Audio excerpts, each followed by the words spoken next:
Hey everybody, we're trying to prove this division proposition for all odd primes. That means we have to check the case. Well, let me just show you what happens if we pick p equals 2. P equals 2, of course, is the infamous only even prime. And it causes problems, problems if you want to call it that, slowdowns in certain proofs. But notice if we pick p equals to 2 right here, we get 2 cubed minus 2. And that's certainly not congruent to 2 times 2, which is 4. It's not congruent to 0 mod 4.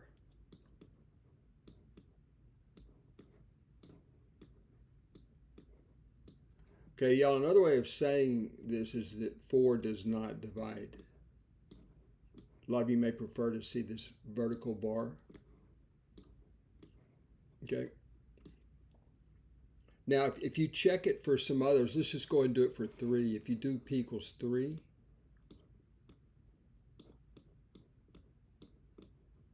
what do we get right here? 2 times 3 is 2 to the 5th is 32. So you get 30, I'll just cut to the chase. 30 is congruent to 0 mod 6, right? And that's, of course, because 6 divides 30. I don't think I made mistakes there. If you pick p equals 3, this would be 2 to the 5th, which is 32, minus 2 is 30.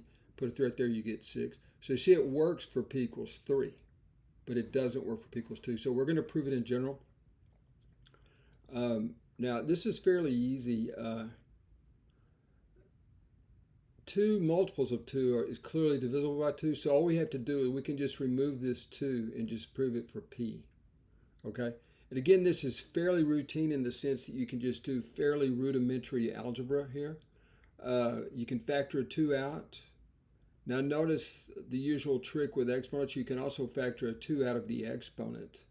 And recall that 2 squared is 4, and so we can just simply use laws of exponents here and rewrite all this like this. Now, I wrote congruent to 0 right here, which is the only so-called deep part of this. This is based on the fact that let me come under here a little bit. We'll call it a to the p minus 1. This is a famous result. Is congruent to 1 mod p.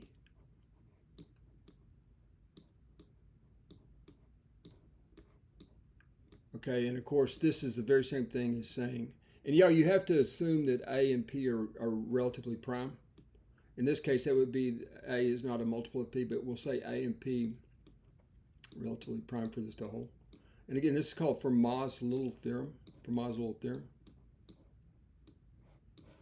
FLT. Guy was a lawyer, I think, and just a part-time mathematician. But notice this is the very same thing as saying a to the, for our case right here, you would have 4 to the p minus 1.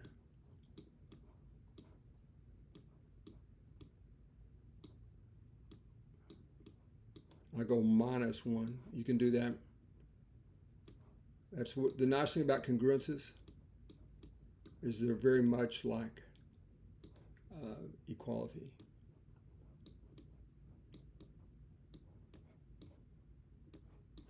So you see this result right here, that's where this 0 came from. This 0 that you see right here. And this 0 right here are the same thing. Okay? So that completes the proof. We've proved that this guy right here is congruent to 0 right here.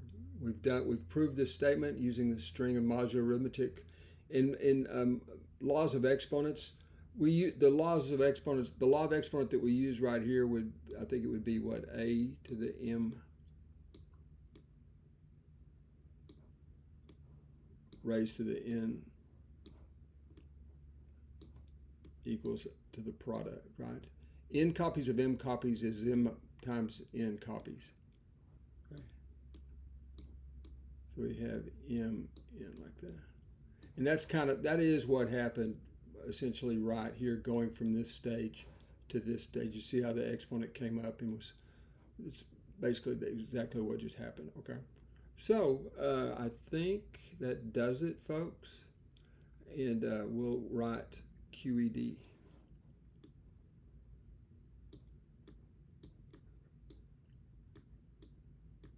This problem,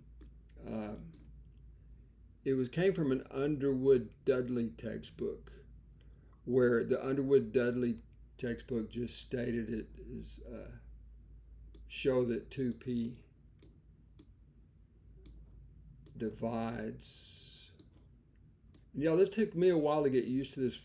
But these statements are exactly the same, because congruence is really pulls back to divisibility properties of the natural numbers. Let's see here, -2. I'm pretty sure it was stated in Dudley back then in the days with the typesetting way it was, they couldn't put parentheses here and they would just leave it dangling.